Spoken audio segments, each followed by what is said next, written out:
Welcome to another conversation off the clock. Hi, I'm Carmina Constantino Torres, and this is Casey After Hours.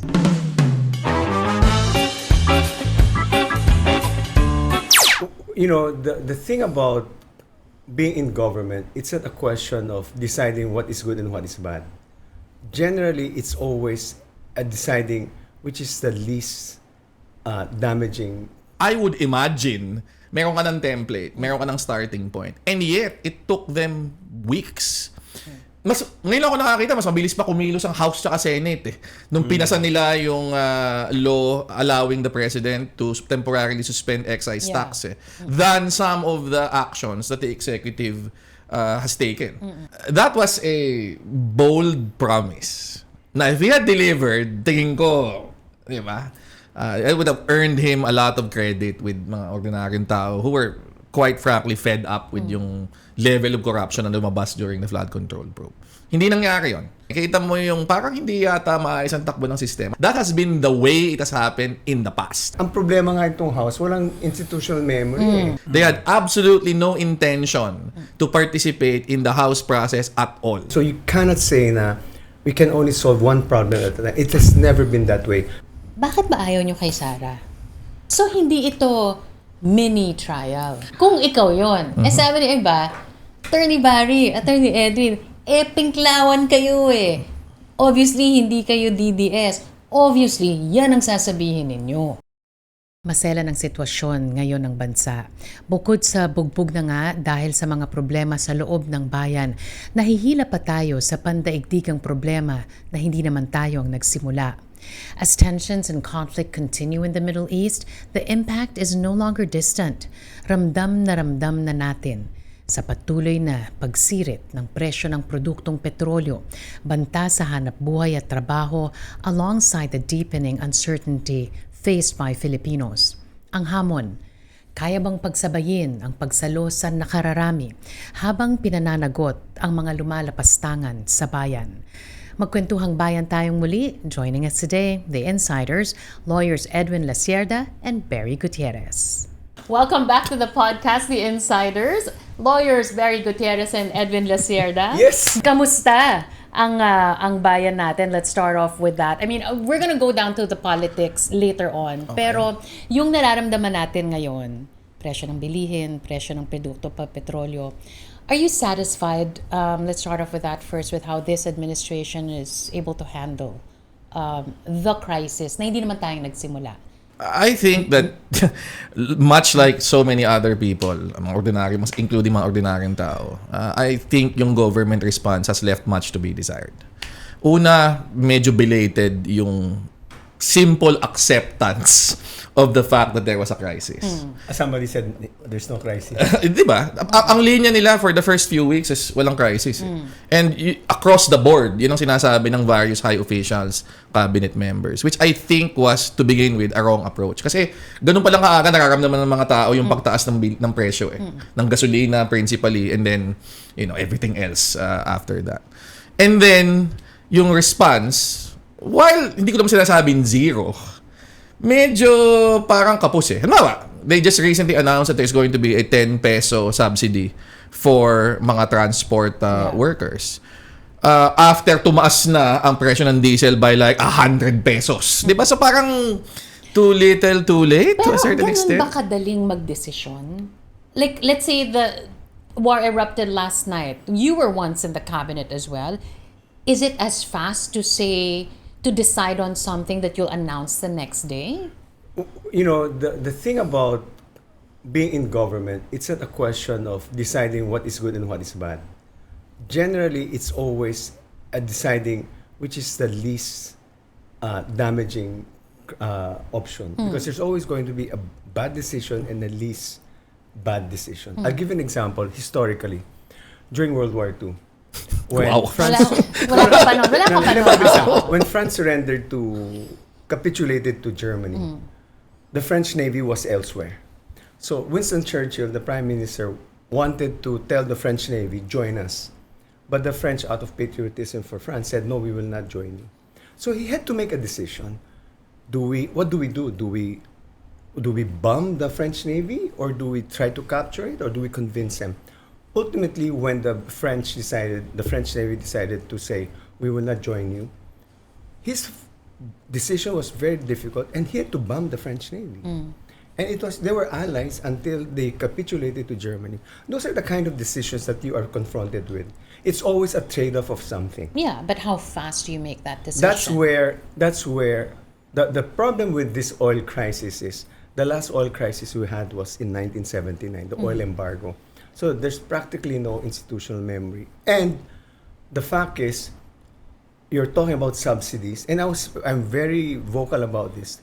The last time we had a targeted subsidy, was when the train law was imposed by the Duterte administration, and there was the fuel prices were increased because the excise tax was imposed. So they had to do a targeted subsidies for transport drivers and all that. It took them 2 months. Napantawid pasada. It took them 2 months to implement it, to operationalize it. There's always gonna be a decision point, and the implementation will take some time. Yeah. Especially my concern about target subsidies. Do we have the database for that? On top of the situation right now, food costs will go up, but we're not covering, in previous subsidies, you didn't even cover the food transport group. Yeah. That's why they're more cognizant of that. They're now also trying to widen the scope of the subsidies. So in a sense, naiintindihan mo I can understand yung it. yung kabagalan na naiinip si Barry. There's always parati kulang ang serbisyo ng government, ang bilis. That's always gonna be the complaint of the people. But from where we were before, like for instance, the Yolanda thing. I remember. It took a while. It took a while because all the land was talagang sarado. So we had to find a logistic path towards Tacloban. Yeah. Here's the thing though, and Barry, I don't know if you'd agree with me. It may be a different crisis, but the effects are the same. We still just got out of COVID. Yeah. 'Di ba? So, may template na kahit papano. Iba man yung crisis, but the same sectors are affected. Supply chains also affected. Hindi man yung presyo lahat ng bilihin, but it's the same who are affected. So, kasama ba yun sa pagkainip mo na may template na tayo eh? Yes, and also, halimbawa, transport subsidies. Hindi naman ito yung first time that the Marcos administration itself has given transport subsidies. They also did the same thing, 2 years ago, nung una nagkaroon ng spike. So, some of yung mga requirements to actually effectively target yung mga ganyan, I would imagine, meron ka ng template, meron ka ng starting point. And yet, it took them weeks. Ngayon ako nakakita, mas mabilis pa kumilos ang House tsaka Senate nung pinasa nila yung law allowing the president to temporarily suspend excise tax than some of the actions that the executive has taken. So ako, I understand. Nobody expected, except maybe Sara Duterte, nasabi niya 2 years ago, na-predict na daw niya to. Pero paborito niya yan. Pero may ang point ko lang, even in the face of something unexpected like this, the response could have been quicker. It's always going to be that. And even without yung actual response pa, ang isa pang bagay na medyo disappointed ako, yung how you communicate. Yung reassurance na, don't worry, di ba? We understand ito at ito yung plano namin. That's what I wanted to get to as well. Because alam naman natin yung unang mga nasambit ni Ate Claire, di ba? Na walang krisis, di ba? But you were once there in that situation wherein maninimbag ka. Ano ang una mong sasabihin? Do you alert the public about the real situation or the assurance, or do you even have to choose between the two? Because the last thing you'd want is for the public to feel unsafe and vulnerable. Because there always the fundamental requirement for comms, especially in a crisis, is to tell the truth. Yes. There is no other way but to inform the public, this is what we're facing, and this is what we're doing. You give the impression that we're on top of the situation.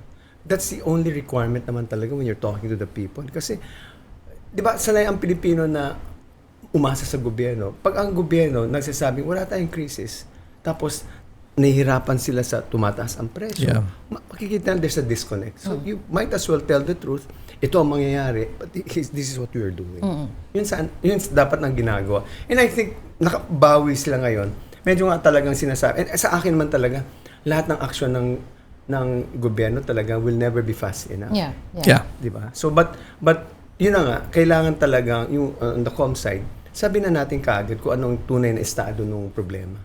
Are you satisfied now with how things are being communicated? Well, it's better, obviously. There has been a massive improvement from yung denial phase. So, di ba? Parang stages of grief yata ito eh. Di ba? Nasa acceptance naman Nasa tayo. acceptance na tayo. Oo naman. I think that there has been an improvement. I think that kahit papaano, talking about, di ba, having a clear plan for a subsidy, talking about na-secure na namin yung supply natin for oil to quell fears that there might be a shortage in 2 months, etc. Right. I think that goes a long way. Pero ang ano ko lang is dapat nangyari na yan. You should realize that this was the way to go earlier. But okay. Ano mo yung problema sa gobyerno? It's fundamental problem is kung magbibigay tayo ng subsidy, madali eh. Pero on the other hand, ito yung trade-off talaga. Yeah. So ano tatanggalin mo? Excise tax? VAT? Tatamaan ang pera ng bayan na it will deprive the social services Yeah. for the people. So Yeah. there's always a trade-off in government. So Yeah. maninimbang ka talaga ano ang dapat natin gawin. So I suppose ang gobyerno, this government decided to say we'll try to remove the excise tax, but we'll have to maintain the value-added tax. So so far, yan ang decision nila. Pag kami nag-uusap, mga ganyan, sabi, hindi, dapat todo ang subsidy. Total, maganda ang debt to GDP ratio natin, manageable, we can always borrow money. So sa ating mga hindi nasa gobyerno, madaling sabihin. That's why it's the populist position is always better, sounds better than the real situation talaga. Naalala ko lang, no, we were trying to reference COVID to COVID dun sa template, no, but there's another world event that was sort of a dress rehearsal already for us in terms of farm inputs naman, yung Ukraine war. Oh, yeah. Nung natali yung mga fertilizer and farm inputs, di ba, parang nung una, parang nagpapanik, paano na, ganito, ganyan. Ito na naman. Yeah. Diba? So, ayun na naman. Ito kasi, ito talaga, it's so unpredictable yung ginawa. Tsaka, well, the impact was much greater. I know, but my point here is this. Governments were firmly in place before to make sure that the agriculture sector was set up to succeed. Dapat hindi na natin masyadong pinoproblema yan ngayon di ba? And yet, you have the agriculture department now asking for, the national government and the local government units to co-invest in our farmers and our fisher folk. Na dapat sana, they were already set up to succeed. Ano ba ang ginawa nyo? Maniningil ako ngayon. Ano ba ang ginawa ninyo nung kayo yung nasa posisyon? I remember, there's always a fantasy among Philippine presidents, rice self-sufficiency. Because rice is a political commodity. You almost made it during the Pinoy administration. We never did. I think it's really, you can only do so much. You cannot do a 100% self-sufficiency. Because we can't do it. Because we don't have a major river we system. don't have a Mekong Delta. We don't have a mighty Mekong Delta that So, naturally irrigates irrigation all will these always entail a much higher cost compared to Thailand or Vietnam. or Vietnam. So we don't have that. So our cost of production is going to be always higher. So it doesn't make sense for us to produce rice when our neighbor's rice is cheaper. That's why, but yan ang parating pinagyayabang ng mga will be rice panahon pa ni Makoy. Ganun talaga. But what in fact when R.C. Balisacan became NEDA Director General, he really insisted in the cabinet meeting, sir, we cannot do rice self-sufficiency. Siyempre, kokontra si Agriculture Secretary. But sa totoo lang, talaga hindi mo kaya. You can achieve. Let's say Malaysia does it like 60% self-sufficiency. We do it, then we import. Meron kang ganung hindi natin kaya na 100% talaga. pero nasa na tayo ngayon? Like, are we how near I are have we no or how idea far are where- we? Alam ko tumaas ang imports because of Exactly. tarification. Rice tarification. But that's really where it's really, yun yung the comparative advantage of nations comes in eh. Kung mas mura doon magano, di bilhin natin. So it's really basically Pero pag dumating nga yung ganitong klaseng crisis, we're left. you know why? Ang crisis natin Vulnerable. ngayon is oil. And oil, pag problema ka sa oil, ang tatamaan fertilizer cost. Ang problema natin ngayon, ang cost of fertilizer tumataas. Kaya tataas ang presyo ng ano. Doon talagang kailangan mo mag-subsidy talaga. Ang di ko lang, I'm not very familiar with agriculture, maybe Barry would know. Kung anong ginagawang subsidy. Recently may subsidies towards farmers, maybe yung sinasabi mo. Yeah. Pero yun talaga yung medyo area na napag-iiwanan eh. Yun nga eh. Hindi ba pwedeng iangat yung budget na after education yun naman? Or is it like, wag na, kalimutan na Ay, ito lang. policy to, ikaw Like, magsabi. let's forget about the dream. Ang problema mo, ang after education, flood control lang. Sumunod. I mean, I'm not, that might seem like a dismissive comment, but the truth of the matter is, a lot of yung money that should have been allocated to developing things like agriculture or housing or health, na-divert to infrastructure, supposedly yun eh. And we all know where that money went. So, Kaya nagagalit yung mga tao, Yun. guys eh. Kasi parang, obviously, ang dami nating pera na ninakaw. Yes. Totoo. Wala na, hindi naman tayo Trillion eh. hindi naman tayo mahirap eh. Ninakaw lang. That's why nga yung sinabing yung if we subsidize VAT, we take away VAT, we'll lose about 200 billion. Sabi ko, o 300 billion. Sabi ko, yung isang buwan na, isang taon na budget na ninakaw, 300 billion, hindi kaya naman natin gawin eh. At least yung matutulungan mo ang taong bayan. Teka, I refuse to accept that the dream should be forgotten about being self-sufficient or being rice secure.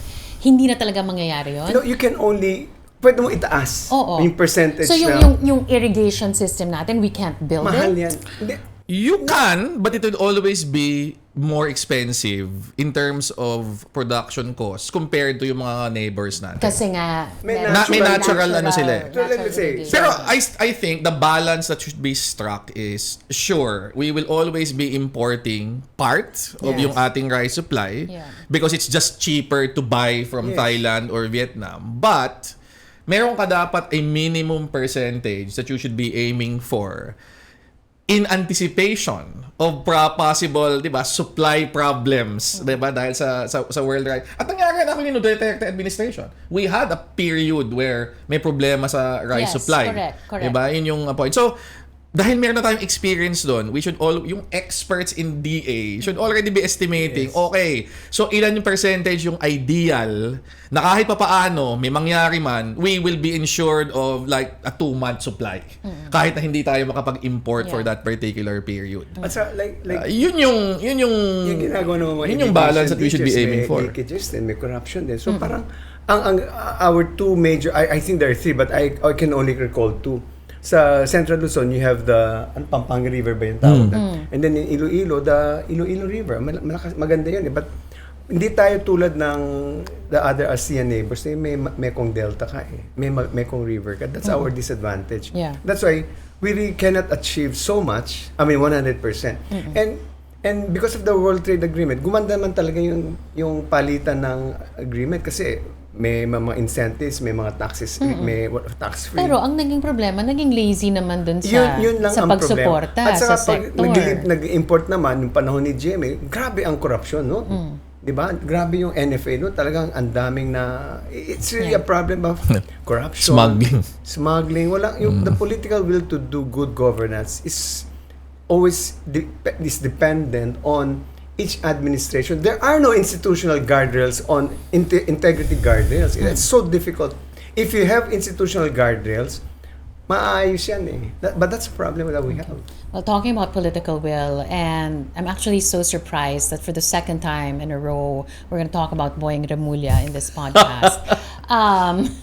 Yung ngisi ba yan or ngiti? I don't know what you call it. Chinese smile. Sabihin ko sana, isn't the ombudsman the constitutional guardrail? Di ba? Yun yan eh. Kasi, okay, he holds a constitutional position. Yeah. Diba? He's going to be the only one firmly in place For 7 throughout, years. Diba? Throughout the 7 years. Yeah. Yung nakikita nating lack of political will in the past. That's why we're now here, right? In terms of holding people to account, are you convinced now that he will be delivering? Ikaw ang nag-road to That he- Damascus moment kay That he will deliver this. Honestly, somehow I felt there was a slowdown on his pronouncements. Before that, he was so aggressive in the pronouncement, and suddenly there's a chasm of silence. Biglang nawala siya. Then you saw his spokesperson Clapano talk, and very recently he said, Yeah. "We're gonna file cases against Martin Romualdez And Cheese. Escudero." So we're still waiting for it. I mean, I think the problem with this administration is a lot of the people talking are over-promising and under-delivering. That's yan ang sinasabihan kami ni Pinoy noon. Never over-promise. You under-promise but over-deliver.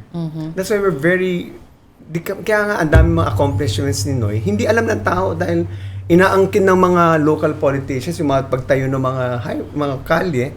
Talagang walang paskin ni Pinoy doon. That's also became a problem for us towards the end. But ito naman medyo nag-overpromise, nag-underdeliver. So we're still waiting. Ako, nung nagpahayag si Presidente November last year, na bago magpasko, meron ng makakulong.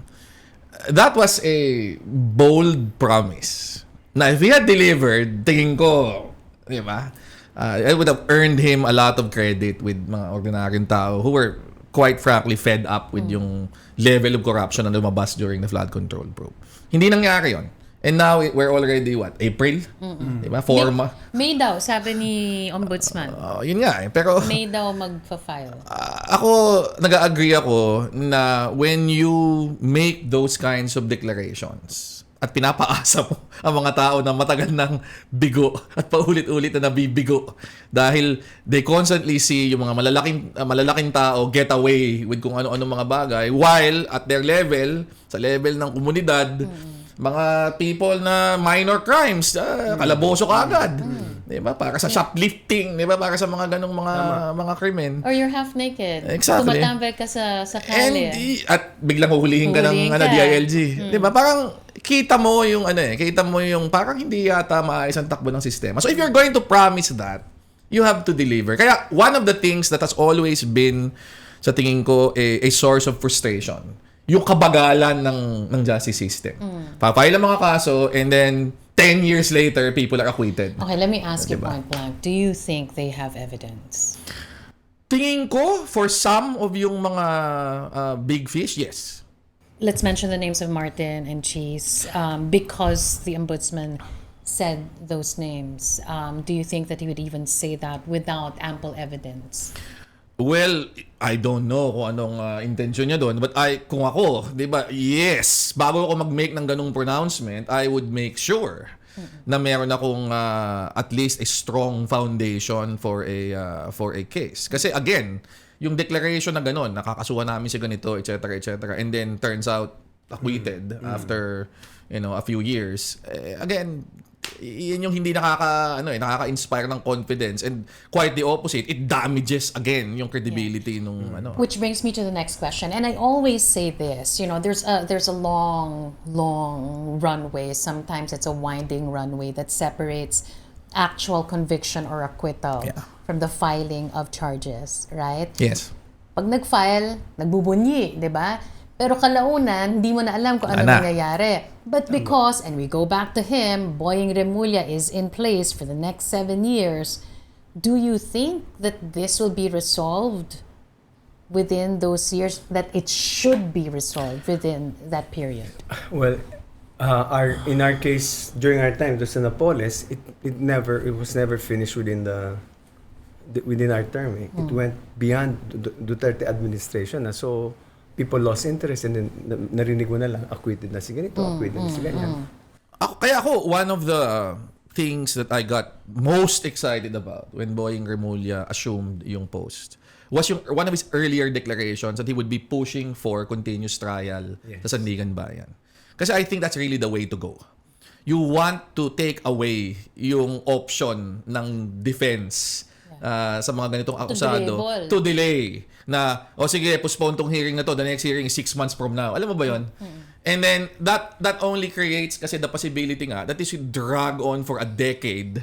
Witnesses will disappear, some will be paid off, people will lose interest, administrations will change, yung pressure on the prosecution from a new administration na maaring mas sympathetic sa will now be applied. So the solution to avoiding all that, or at least a part of a solution, is really ensuring na mabilis yung resolution.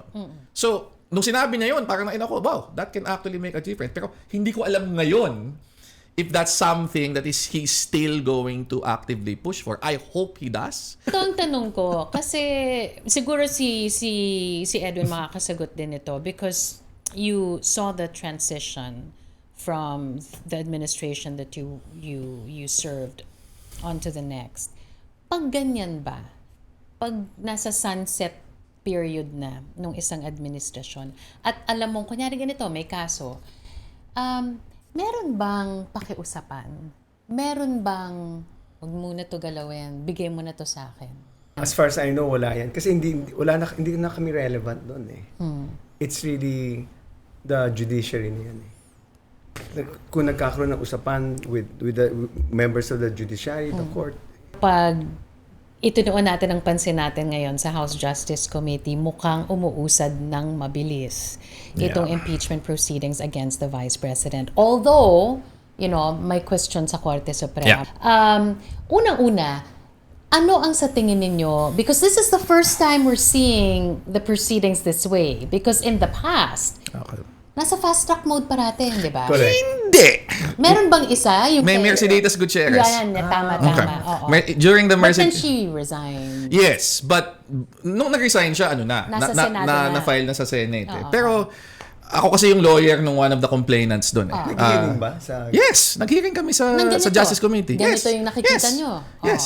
Nagkaroon ng sabina, witnesses were called, the witnesses were asked questions by the Justice Committee. Dapat ko pala magsalita. One of the people na kasama doon sa complaint, kasi part of our complaint was against Mercedes, yung handling ng Pestaño case. I don't know if you still remember that. Yes. So yung father ni Philip Pestaño, si Kapepe, the late. It's yung Navy, di ba?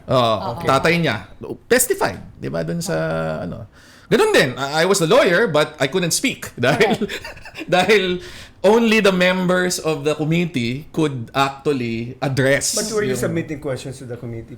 Well, aabutan mo yung mga medyo kakampi nyo, diba? So that they could ask questions. So, hindi ito bago?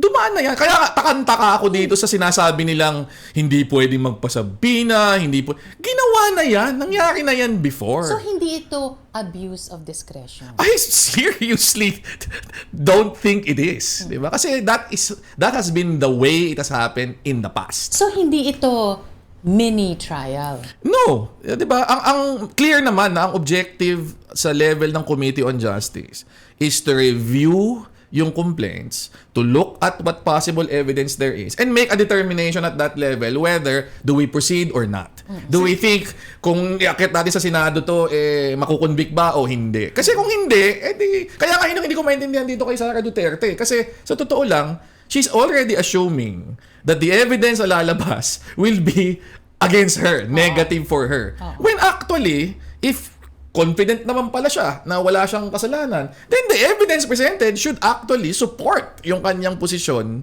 na malinis lahat ito. Diba? And all this is just... Could you imagine Jinky Luistro, if she had institutional memory of Barry, could have easily swatted all these allegations of mini trial. Ang problema nga itong house, walang institutional memory. Okay, ito ang sinasabi kasi ng iba, no? Of course, the spin is... kung wala naman siyang kinatatakutan, bakit hindi siya magpakita, hindi ba? Parang, in a way, pwede yung gamiting spin na tinotaunt and whatever, and of course, trying to get the side of her supporters na kailangan marinig nyo siya, hindi ba? Kasi wala naman talaga siyang tinatago. Ganyan, di ba? Pero what is the real reason? From your vantage point, napapangiti na Alam niya eh. Sige, ano? Ikaw! What's the real reason why the Vice President chooses to question the proceedings before the court once again?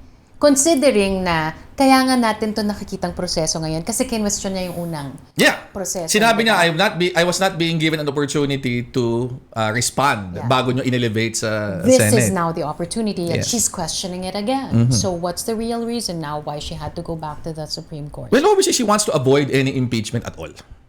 She thinks na pag may lumabas na kung anumang ebidensya dyan, whether at the level of the House or during the Senate trial, it will be damaging to her. Ako, I think that she's particularly concerned, at least in this case, doon sa possible evidence na ilalabas ni Ramil Madriaga. Tingin ko, ako, from an assessment of yung ganyang klaseng strategy, mukhang ayaw niya lumabas yung testimonya. Hindi ba pwedeng strategy din, Edwin, na pakita mong malakas ka pa din, hindi ka naman pwedeng umuo na lang sa bawat sabihin nitong committing ito. Parang labanan mo rin naman. I'll tell you this. Let's set aside the substantive portion of it. I mean, if assuming the concern of Vice President Sara is she doesn't want any impeachment at all, I have a refuge to go to. I have the Supreme Court. I have how many justices that my father appointed? 12. It's a home court advantage. I'm talking purely of numbers and nothing substantive. I already won in my first case against the House. Oo. Diba? So, obviously, they appear to be friendly to me, and I know that I have 12 justices that my father appointed, and in the Philippine setting, malakas ang utang na loob, I will go there because that's my bulwark. Why will I go to a situation where I have to confront myself to be grilled by people who are adverse to me? So, might as well save that and to make sure, to ensure that no damning testimony will come out, I might as well go straight. Diba? Insurance ko yun. It's like I have an insurance eh. Ako kasi naman, hindi naman completely unusual that a person who is facing impeachment goes to the Supreme Court. Yeah. I think everyone who faced impeachment eventually went to the Supreme Court. What is unusual para sa akin is usually sinasabay mo yon with also an active engagement in the process sa House of Representatives.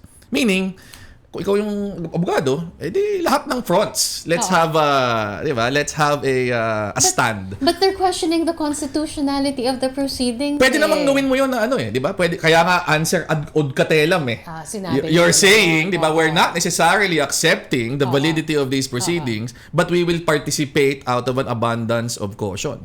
Pero even yung answer na yun did not actually squarely address the allegations, which to me was surprising. Kasi kung ako yun, we would address each and every one while maintaining yung aming posisyon na there's a fundamental unconstitutionality here. Kung ikaw yun, sabi ni iba, Attorney Barry, Attorney Edwin, pinklawan kayo eh.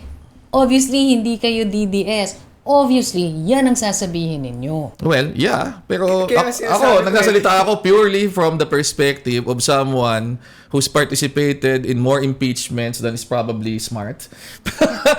And ako, yun. I would say na dapat in-engage mo na to. Pero ito kasi from the start, clear that their principal tactic was to take this to the Supreme Court. They had absolutely no intention to participate in the House process at all. Ako, from the start, klaro-klaro. Okay. From the way they, Eto, now we go to the Yeah. House Justice Committee and the House of Representatives, okay? Is this now an opportunity for them to really show and assert their independence, their being a co-equal branch of government, that this is their sole jurisdiction and mandate when it comes to impeachment proceedings? Ano ang inaasahan yung aksyon mula sa House Justice Committee at sa House of Representatives? Barry and I, the Supreme Court has always exercised restraint when it comes In the past. when it comes to the exclusive powers of a branch. Not in the recent past. That's exactly the not point. in the latest case, Not- yes. not in the latest in this Yeah. court. So there's a problem. If I asked one congressman in my show, what if there's another instance of judicial overreach? What are you going to do? So he did answer it squarely, but my thing is, you are a co-equal branch of government, and if you feel, we will have a judicial crisis if and when the House decides to ignore. Parati na lang The ruling. panakot yung crisis na yan. Well, yeah. I mean, is it really something, tell us, is it really something that we should fear, or is it just, parang panakot lang talaga so that the other branch would bend to the other one's will? It's never happened at this level. Let's put it that way. It's happened several times. Yung mga Supreme Court decision ini-ignore ng executive. Pero not on big things. Ito medyo sobrang central to the entire political conversation You remember the currently case of going Francisco, on. di ba? Yeah. Where Yeah. you said, di Yeah. ba? Pero Francisco kasi, yung kay Chief Justice Yeah. Davide, the Supreme Court was very careful Right. to color within the lines. We're only ruling on this particular rule, Yeah. which is the 1-year bar rule. We're not touching your discretion to determine what is impeachable or not. We're not touching. Do you think, though, that because of what happened in the most recent past, and the backlash that the court had, that they will once again choose to color within the lines this time around? Tingin ko there is a greater amount of motivation ngayon to do that, to not overstep. Right. Because of yung backlash, precisely. There was a huge backlash. in Besides, the ito yan last year, they were criticized, maybe unfairly, na pinoprotektahan lang yung si Sara Duterte. That's why they were so careful in the motion for reconsideration, na doon sa taas na we're not ruling on the merits, di ba? We're only ruling on procedure. Yeah. But if you do it again, di ba, the year following, when the House is clearly trying its best to comply with yung mga requirements na nilay down nyo in that decision, and ititigil na naman nyo, baka mas malaki na yung suporta makakuha ng posisyon ni Senator Tito Soto. Maybe it's time to revisit the court's powers. Diba? This House committee so far have crossed the T's and dotted the I's. Yeah. They're very particular about following the prescription laid down by the Supreme Court, and that's and when Supreme Court rules otherwise, again, sinusundan namin yung inyong gusto. Tapos i-declare mo kami unconstitutional. Parang siguro para sa House, mag-isip-isip naman ng House, susundan ba natin talaga ang decision ng Supreme Court? But it's really it's very bothersome. It may happen. When she declared that she is running for office, how seriously did you take that? Tingin nyo ba? What do you mean? Hindi. Naniwala ba kami sa kanya? Tingin nyo ba totoo? Yeah. Tingin nyo ba talagang gusto niya? Tingin nyo ba talagang tototohanin niya ang At saka pagtakbo? timing yun. Timing na impeachment Kaya nga. Di ba? So, yung sinasabi ni Barry na after 2 years babalik yan sa distrito, may banta na rin. Kung baka there's a veiled threat that if you rule against me, this is what's gonna happen. Although, at some point, she was interviewed and said, ito trabaho lang yan, I won't go against yung mga yan. Pero, the point is, kung naniwala ba ang tao, hindi gumalaw yung numbers niya. Di ba? Normally kasi, pag nag-declare ng isang kandidato, there's a bump about 5 points, 3 to 5 points. Magbabump up yan. Hindi gumalaw yung numbers What niya. does that tell you? Hindi gumalaw ang numero. Her numbers are not that high. In a survey previous to the WR numero, her numbers were around 50-something. Wala siyang kalaban. But it's high compared to the other But numbers. yeah, but mayroon tayong institutional memory. Panahon ni Erap, 75 siya. Panahon si Bine, ang taas niya, ganun kataas. 60, 70. Mataas. Pero ito, 50 siya. And now, WR numero, 35 lang siya. So, what is it saying to us? Hindi siya invincible. Kasi kung 50 ka pa lang, walang nagdedeklara.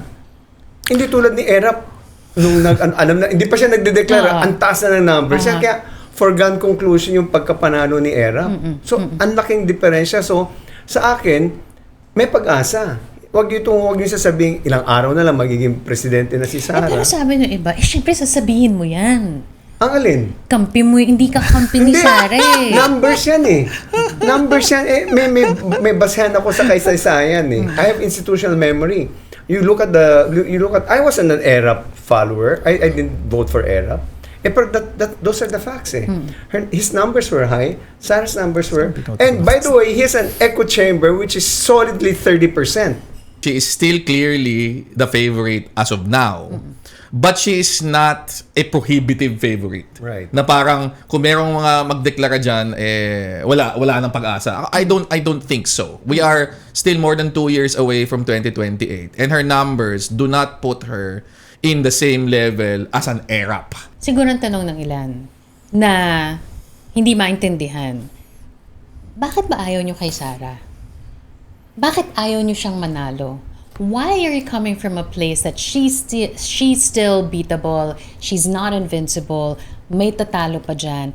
Ano ba ang kinatatakutan ninyo kung siya ang manalo Politiko bilang ka, mauna Pangulo? ka. Hindi, unang-una, yung aking pananaw na kaya siyang talunin has nothing to do with me being anti-Sara o hindi. I'd like to think that I'm enough of a realist na kahit na ayoko pa si Sara Duterte, if she was polling at 70, tatanggapin ko na din si Early na mukhang we just need to, buckle down and accept na Alright, 6 na check. taon ito na ano. Check, Okay, I get fine. it, I Okay. get it. Oh, Pangalawa. why don't you like her? Bakit? Una, tingin ko pro-China siya. It is shown by yung kanyang actuations, yung kanyang persistent refusal, despite multiple challenges, to at least denounce yung some of the actions of China in the West Philippine Sea against our Coast Guard, against our naval forces. Malinaw yung para sa akin. Pangalawa, tingin ko meron talagang basis itong mga lumalabas na issues on corruption sa kanya. The way she spent yung confidential funds, the way she actually ran DepEd, setting aside yung corruption na issue, tingin ko she did not have a good stint as DepEd secretary. Ang daming mga bagay na dapat nagawa, hindi nagawa. Pinakasimple na at pinaka-obvious, classroom backlog. Imbes na nabawasan, lumaki pa during her term. And now, she's saying as if wala akong responsibility dyan. 2 taon siyang mahigit na DepEd secretary. Parang feeling ko naman, ito na nga yung opportunity for you to show, di ba, your mettle, and hindi niya na ipakita yun.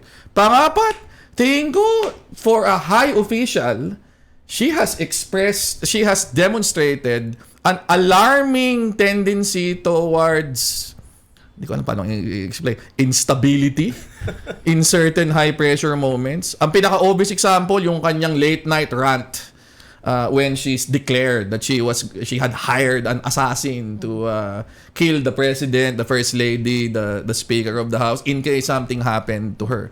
Of course, since then, they've tried so hard to spin that into ano lang yan, exaggeration, conditional threat yan, blah, blah, blah. But at the end of the day, can you really imagine someone running the country na kapag napikon ng ganun, ay magdideklara ng ano? Ito pa yun, wala pa kapangyarihan yan na mag-utos ng military na gumawa ng something. Paano pa kaya? Pag binigay mo na sa kanya yung kapangyarihan. So ako, all these are indications that she would be an extremely volatile, difficult leader to work with. Pero sabi siguro ni Eba Edwin, pero yun ang kailangan namin. Kailangan namin ipagpatuloy kung ano mang ginawa ng tatay niya at siya lang ang makakapagpatuloy nun. At under the watch of her father, we felt safer in our communities. Nawala yung mga adik sa kanto.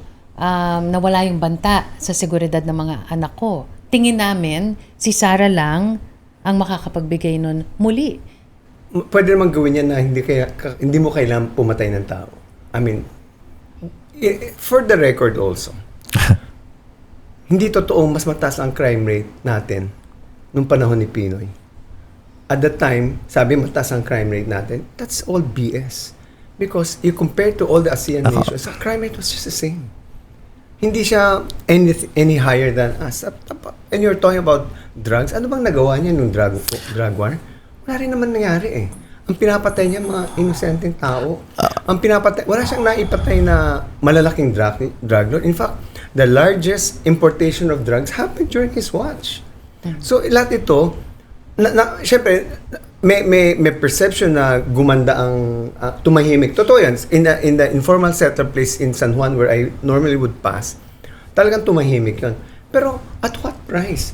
Kasi what's being eroded is, we see talagang minangyayari, but what's being eroded is the moral principle okay na ngayon pumatay ng tao. Okay lang yan kasi the end justifies the means. Tumahimik naman tayo. But is there a better way of doing it? Good governance would say, yes, there is a better way of doing it. And the economy did not do any higher than wala. Okay. But how are you so sure that your fears will actually be realized when she's the president, when she's voted into office? Bakit sigurado kayo na yan yung mangyayari? Una, bago ko sagutin yan, mas simple yung sagot ko doon sa tanong na yun eh. Hindi si Sara Duterte is not her father. So anong batayan nyo for saying na she will deliver the same kamay na bakal, kahit na wag na natin i-contest yung yung the manner in which it was provided. The fact of the matter is wala siyang proof of concept dyan except Duterte apelido niya. So it's an affinity preference, not a preference anchored on anything. Kahit pa paano si Rodrigo Duterte matatanggap ko pa eh.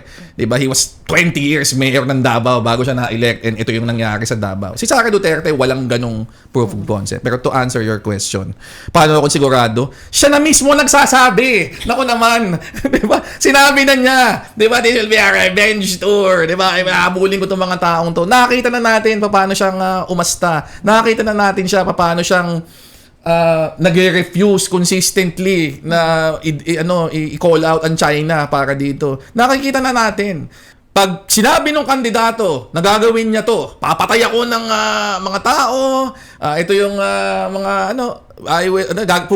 bubusugin ko mga isda sa Manila Bay, paniwalaan mo siya. Kasi malamang yan ang gagawin niya. Kung sinasabi pa lang niya ang kampanya, ganyan na kalala, maniwala tayo. Diba? And sure enough, ganoon na nangyari. And so ako, wala akong duda na if Sara wins, kung ano yung sinasabi niya ngayon, kung ano yung asta niya ngayon, kung ano yung ugali niya ngayon, yan din yung dadalin niya sa pagkapangulo.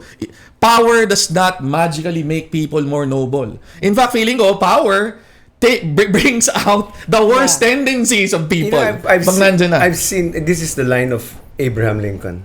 If you want to test a man's character, give him power. We've seen already Sara as a vice president making a mess out of the Department of Education, making a mess out of the confidential funds in the OVP. Like I told you before in our first interview here, if she could not be faithful in small things, how can you expect her to be faithful in big things? It's a principle. I don't see a principled leadership. You're supposed to be the one guiding the ship, but you're the one who's messing it up. You're the one who's so unpredictable. What do you expect? Look, the military would normally be apolitical. We've professionalized them enough, and yet, why did the withdrawal of support not happen? Because fundamentally, because of their concern for her pro-China stance. So these things are already self-evident that for us who are not part of the Duterte cult, you would really think twice. There must be someone better than a person like Sara Duterte. All right. Speaking of, there must be someone better. Kanina sinabi mo, Barry, parang ito. Ngayon okay, this is the conversation kayo, that ang dal-dal nyo kanina, diba? Tingnan natin ngayon. Kasi kanina sinasabi nyo, pinapakita na niya, ngayon pa lang, evident na, whatever, right? Sabi naman ng iba, at least siya nagpapakita. At least alam natin kung anong umaandar sa isip niya. Ni anino na kung sino man ang pwedeng tumalo sa kanya, hindi natin nakikita pa. And there's something wrong with that.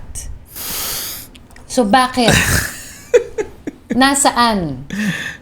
You're saying she's not unbeatable, right? But I'm asking you, where is that person? The point is there is really an ongoing process that happened in February 5. Bagal, man. Sorry. I totally agree with you. Mabagal. In fact, I've spoken to some of them and said, ang bagal ng proseso. Kasi ako bilang botante, gusto kong makita yung sagupaan ng prinsipyo. I wanna see. Yun din yung butas na Sara versus sino. Yun ang parating tanong. That's why Hindi nag-eye contact. Hindi nag-eye contact si dating vice presidential spokesperson. Ganito kasi. Gutierrez. Ganito. kanina sinasabi namin, the best response to a crisis is the truth. So, ito, there's the elephant in the room. Sa totoo lang, bakit walang kay Sara Duterte? Kasi si Leni Robredo has not decided. Why hasn't she decided? Diba? One, I think that she's honestly not yet sure na dapat siyang tumakbo. But would you agree that this is, as it was in 22, this is bigger than her? Look, It's always bigger than her. It's always bigger than any individual person sa tingin ko. So knowing how she thinks, given that you were once her spokesperson, what are the things you think that she's considering? Or is she even close to deciding? Ang main consideration tingin ko, number one, is Naga. She actually felt na she neglected yung kanyang responsibilities to her hometown in the 6 years that she was vice president.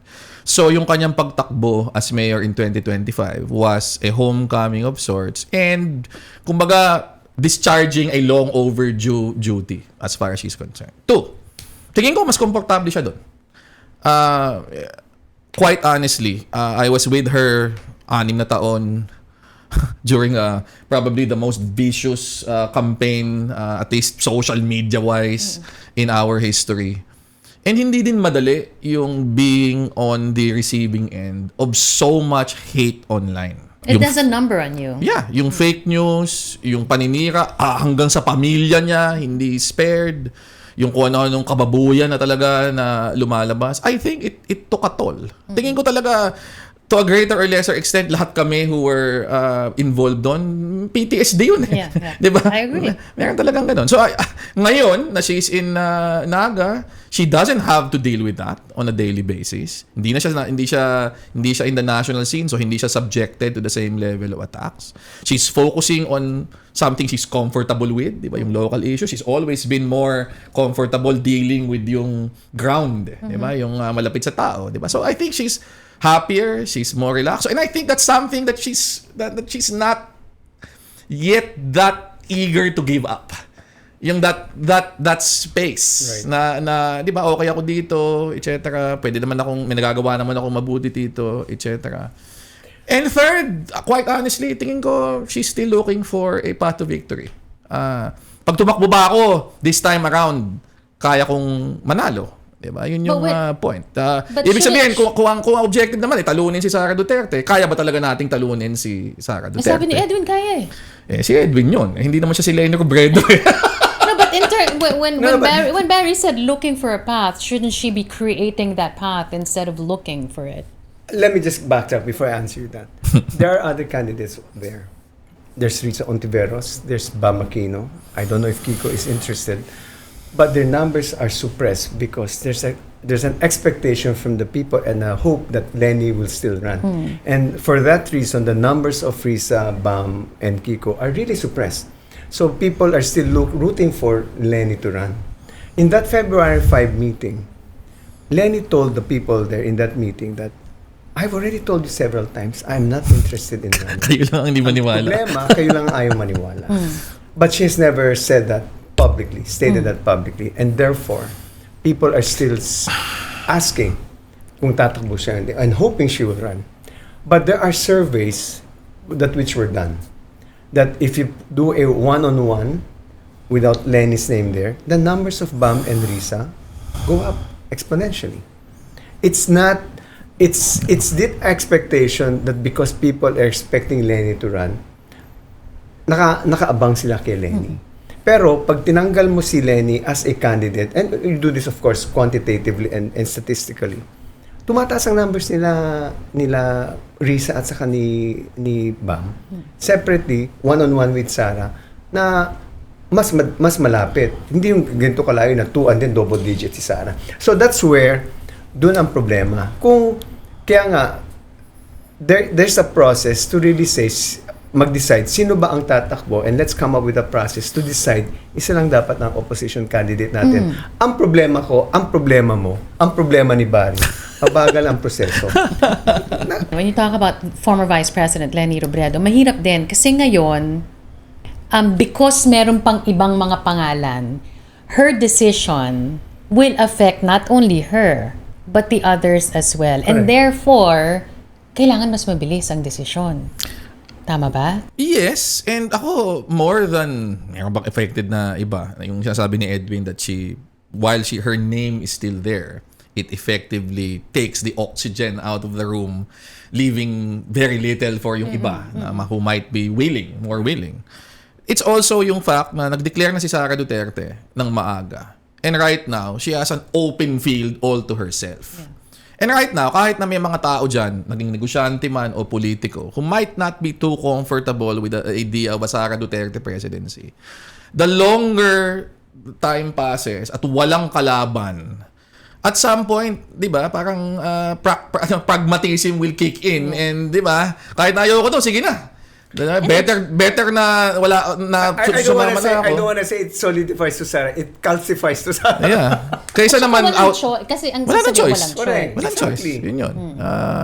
So ako, there is really an urgency dito sa usapang ito. Ako, personally, tingin ko, dapat yan within the year. They're looking at end of the year. Some would look at Ako, tingin ko, the that's first too late. quarter of 2027. That's too late. With the way things are going right now, it's a bit late. Kunyari, nagdesisyon si Madam, will it work that her chosen VP will be from the same silo, the same chamber?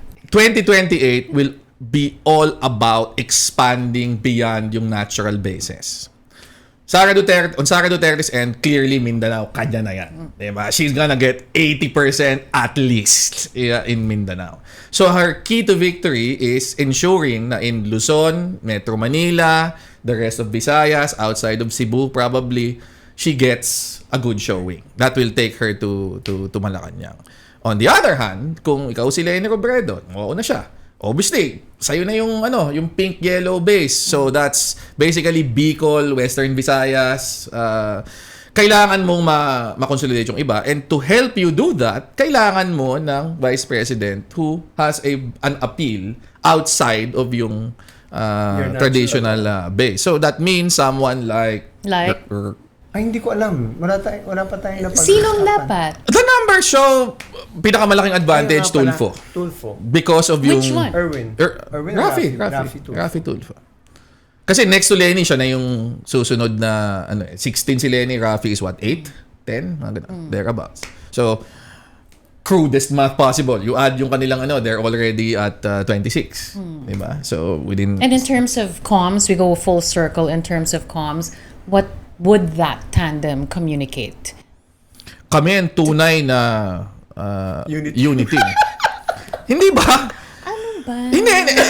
I mean, obviously, hindi ganun ang phrasing. Pero the idea is, di ba, governance requires more than just both, moving within yung mga kasundo mo o kakampi mo.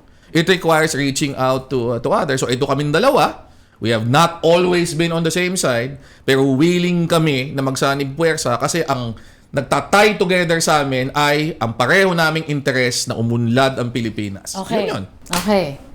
Tulfo, solid na yan, Yeah. diba? You're saying it's Senator Rafi? Yeah. Okay.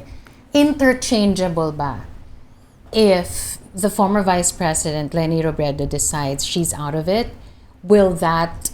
I don't want to call it magic, but will the desired result be interchangeable if, let's say, you put Senator Risa or Senator Bam? Ako tingin ko possible. If Lenny takes herself out early on, and then is fully supportive of, di ba? Hindi ako tatakbong presidente, pero kung sino yung kandidato ng oposisyon, diba? For want of a better word, full support ako dyan at makakampanya siya for tingin ko that will consolidate. Importante yan because yung nakita base. rin natin na kapag hindi tumakbo si Lenny at in-endorse niya yung kandidato, dilipat yan. Because talagang, at least the base of the Dilawan, the pink, it will follow suit. That will be the start of having yung elements to a possible route to Malacanang. Kasi ako, any realistic route in 2028 is going to go through Sara Duterte. Which means to a large extent, you have to concede Mindanao. Hindi naman 100-0 yan, di ba? Pero di ba, at best, you're only competing for maybe 15-20% of yung vote doon. She's going to win Mindanao. Okay. As a final question, ang dami natin na pag-usapan, nagsanga-sanga na. mula sa problema hanggang sa 2028, kung anong pwedeng mangyari, hanggat sa panagutin ang mga patuloy na lumalapastangan sa bayan sa dami ng mga issue. Kaya bang pagsabayin? Should we choose one problem over the other? Or tingin nyo, kasi yan ang sinasabi ng iba, dami niyong pinag-uusapan tungkol sa politika, santabi na muna yan, santabi ang 2028, dito muna tayo sa krisis. Or kaya bang pagsabayin? I will tell you from a governance perspective, and I take offense at what Malutikia was saying. It is precisely santabi muna impeachment. We saw how the House and the Senate deliberated and passed that emergency powers that the administration has. Sa excise And tax. therefore, it's possible to do an impeachment and do all the necessary things. From a governance perspective, our problems are not linear. We don't solve problems linearly. We're always multitask. Exactly. The very analogy that I have when dealing with government problems is, I look at it as an iceberg. 90% of the problems, people don't see it, but we're handling and solving all the problems quietly. 10% are the major ones. But that's how government is. Yeah. We solve all the problems of the people despite the intensity.